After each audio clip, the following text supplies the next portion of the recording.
Hey guys, it's your boy Davion. Welcome back to my channel, and today we're going to talk about gun law control and reform motivated by the recent school shootings in Florida and Kentucky. If you guys are interested, then stay tuned.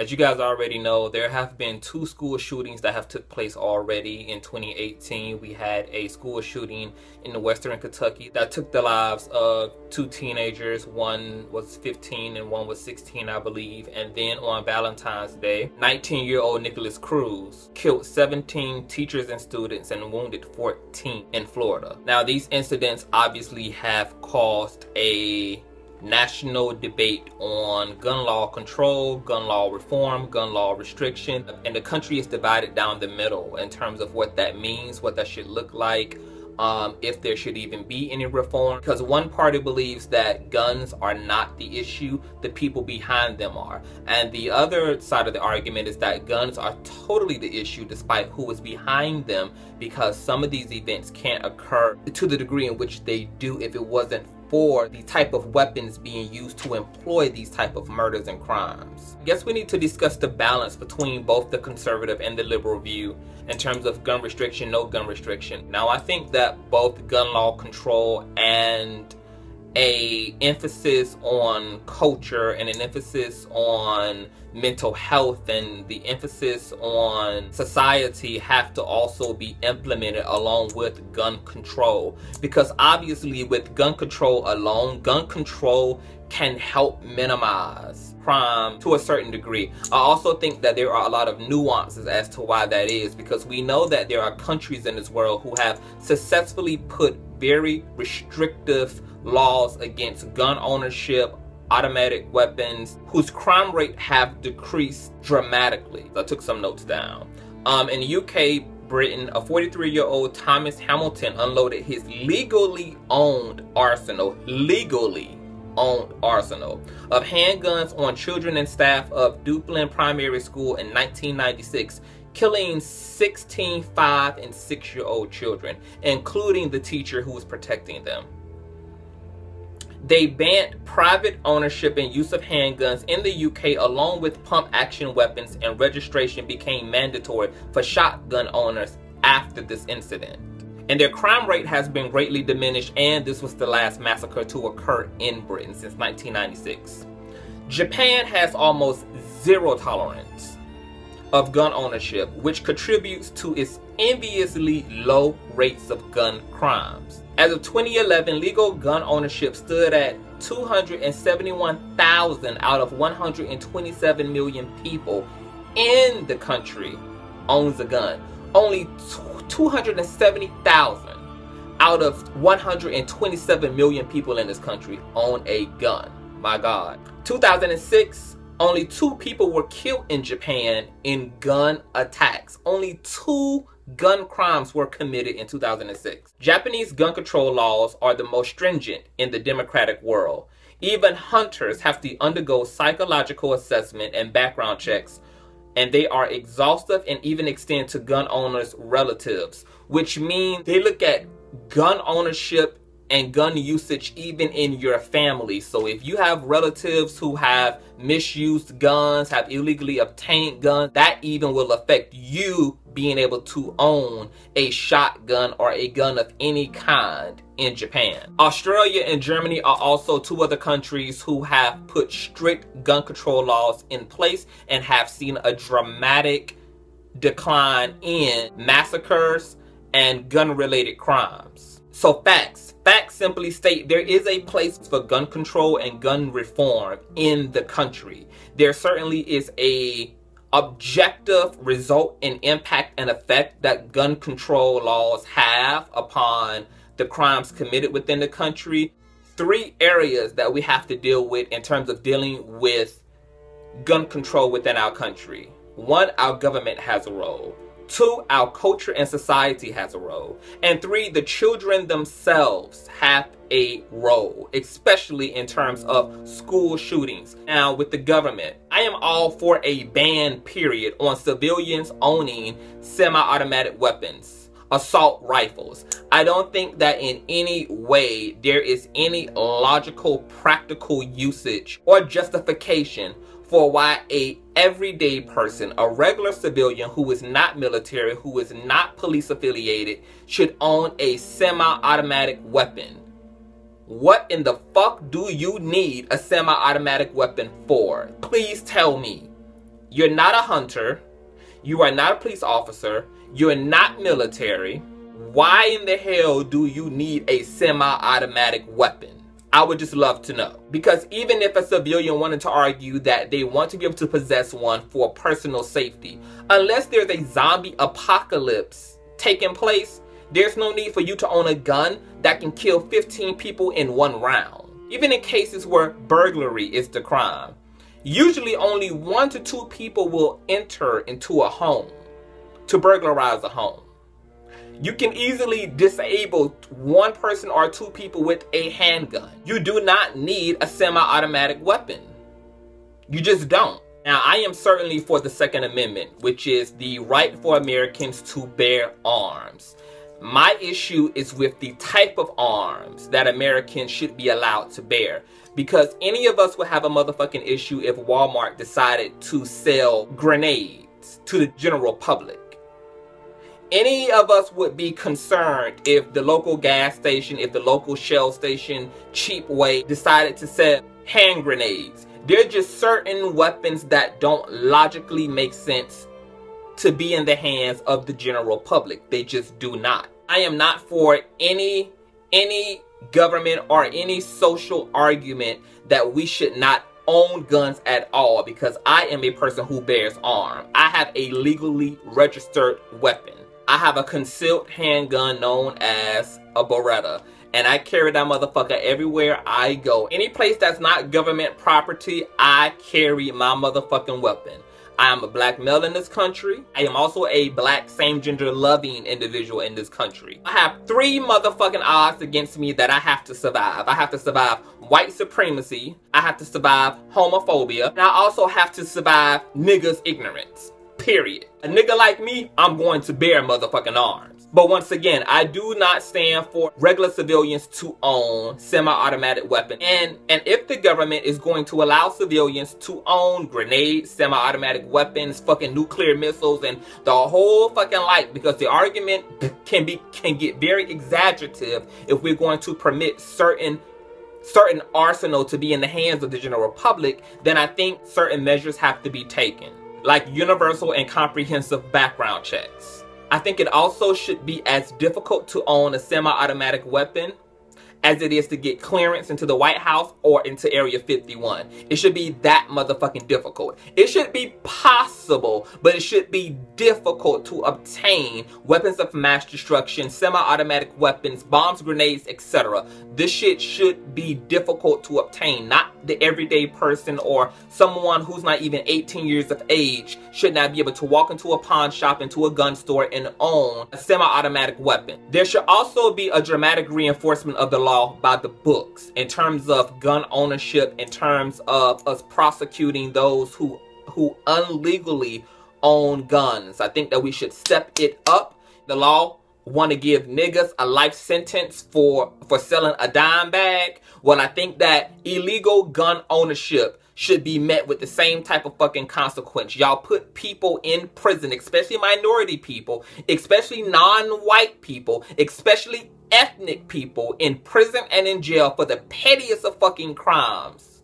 But take it very, very, very easy on those who own and have ownership of illegal weapons.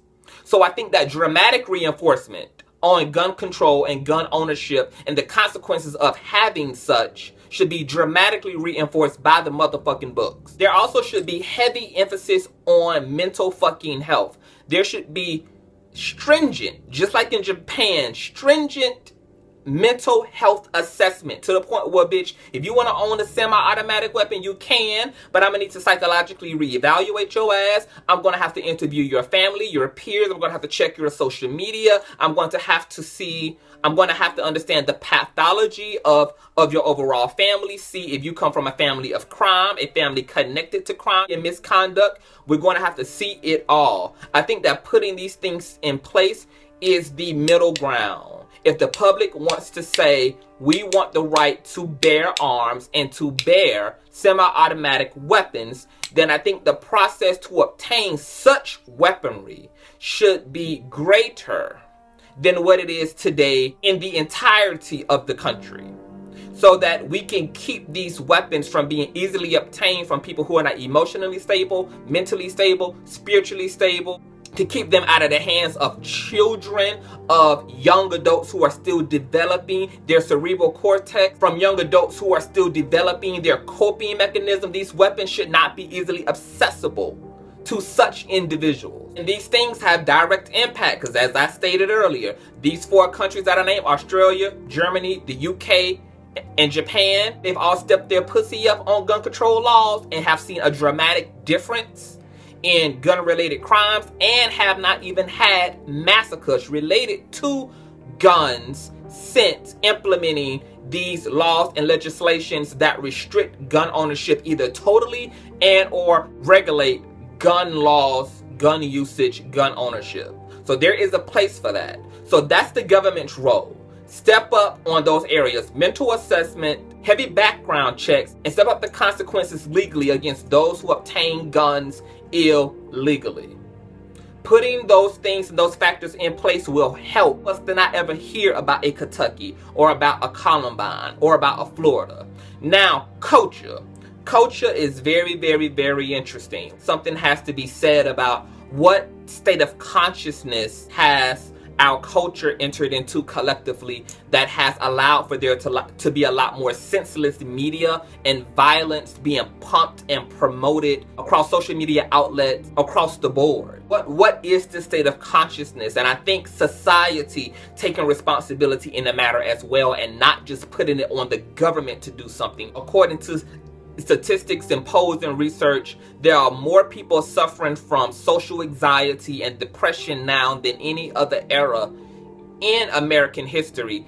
Is there something to be said about the correlation in terms of balancing our culture and our art and our media and what's best for our children, what's best for the minds of these young people, and the shit that we pump out as entertainment or that we look at as entertainment that really have bigger consequences and implications than what we ever even fucking realize?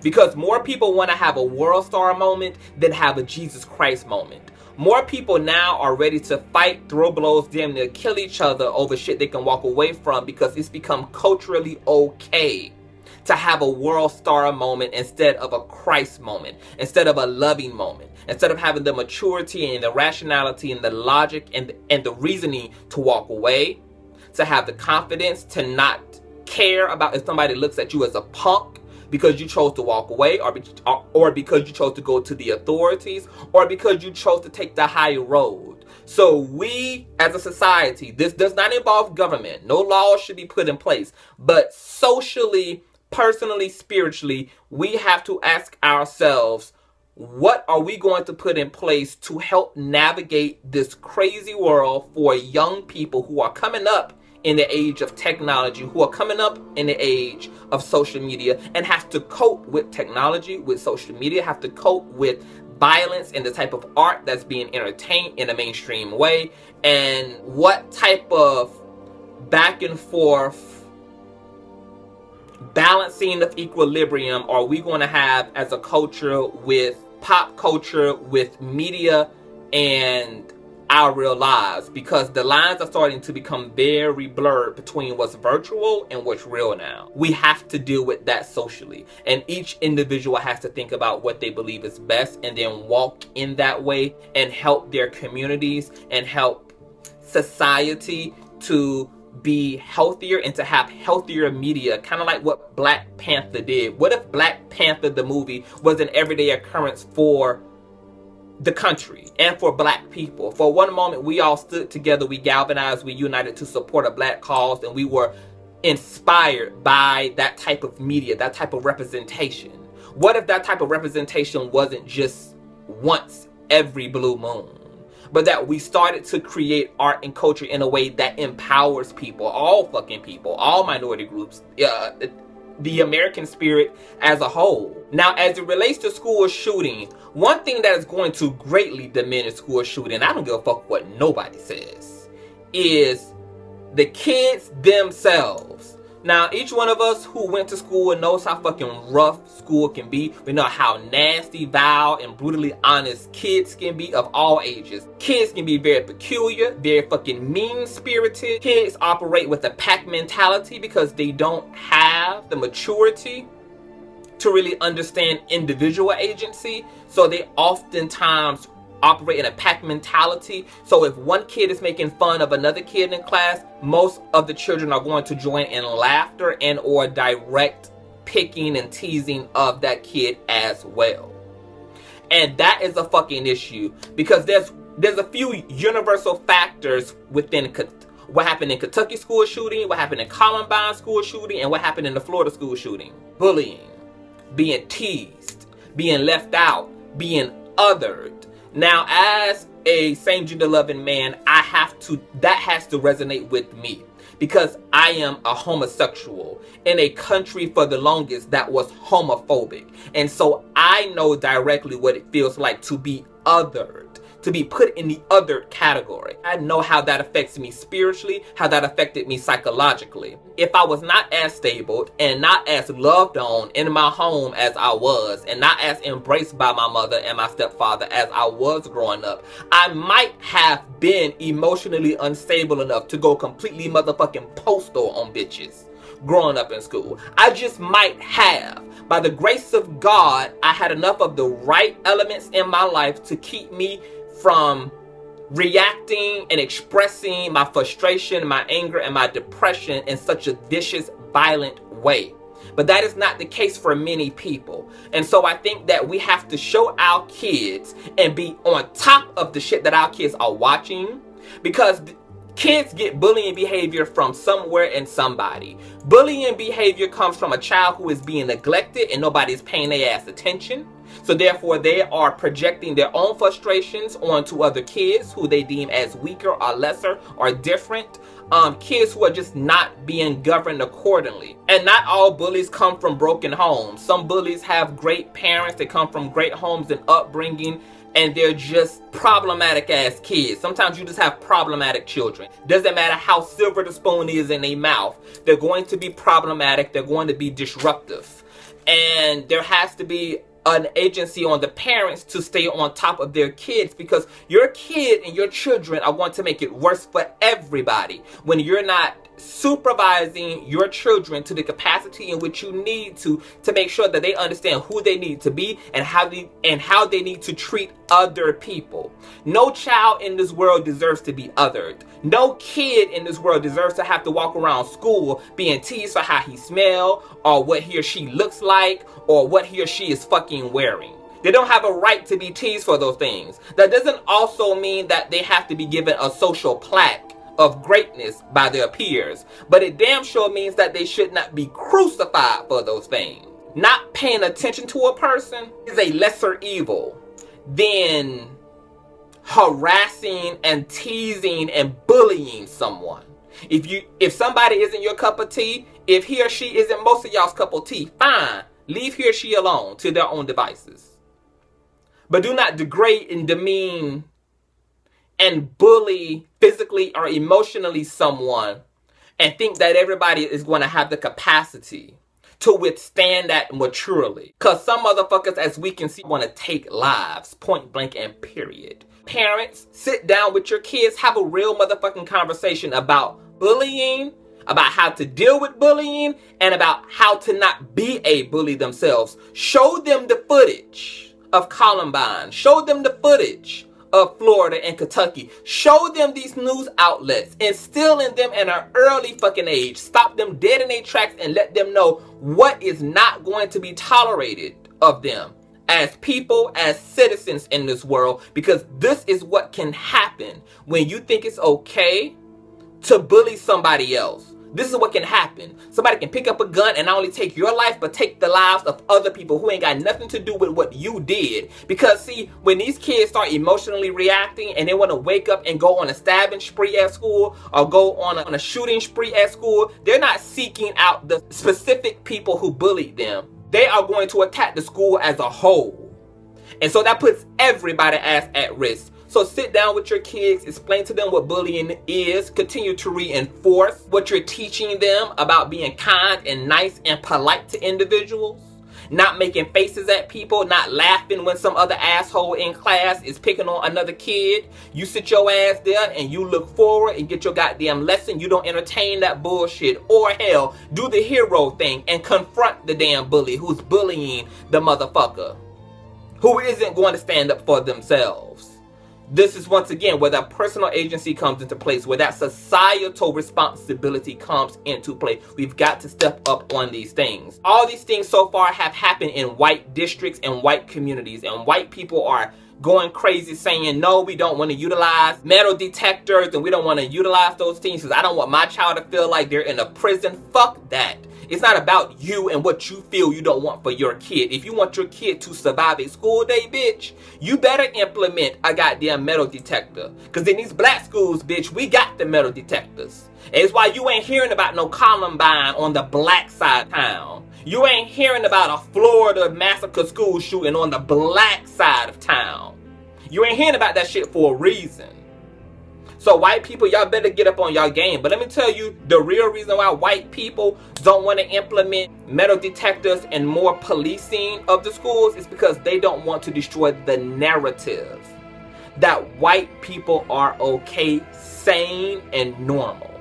They've pushed this narrative that black people are criminals and thugs and so forth, and they don't want to begin to start policing their own neighborhoods and their own school districts, because that then says to the world that white people got black problems too, bitch. And white people by all means don't ever want black people to think that they got black problems too. No such thing, but that's the narrative. They want to continue to hold this virtuous, domesticated view of themselves socially. And by not being able to get past their own white ego, you're going to continue to put your children in spaces with unstable ass motherfuckers, other unstable ass white kids who don't give a fuck about their privilege, your privilege, y'all wealth, y'all social class, y'all everything. Whether white or black, we need to police our children more. We need to be amping up our incentive to teach our kids principle, to teach our kids love, to educate our kids on the world, to talk about cause and effect to behavior. You cannot expect to say this to somebody and not get punched in your fucking face, or to have somebody not cuss you out. We have to teach our kids and our young people that there are consequences, real consequences in the world. And while daddy or mama may be willing to put a belt to your ass, somebody else may be willing to put a gun to your temple and blow your fucking brains out. And we need to show them the reality of what's going on out here, so that when they go to school, they can have these things in their mind that will help motivate the better aspects of their humanity, that will help motivate their kindness and treatment of other young people in this world. Because we've got to start doing something. This issue is not going to cure itself. I see points on both the conservative side and the liberal side. I think we should have a right to bear arms, but I think we do need to police people in terms of their right to own very dangerous, high volatile ass weaponry. There need to be a lot more laws going up against that, and if the public is going to have access to those things, then I just think that we need to just be more policing of those people and take them through the necessary criminal background checks, psychological evaluations, and the whole fucking nine, if that's what they want to do. You guys can tell me how you feel in the comment section below. I will be having a conversation with a good friend of mine on my Facebook Live. You guys can add me there, and we'll be opening up the forum to the general public about gun control laws in this country, yes or no, and you guys can weigh in personal feelings and thoughts on this matter. Make sure you guys hit that notification bell, share this video, and I will catch you guys on the flip side.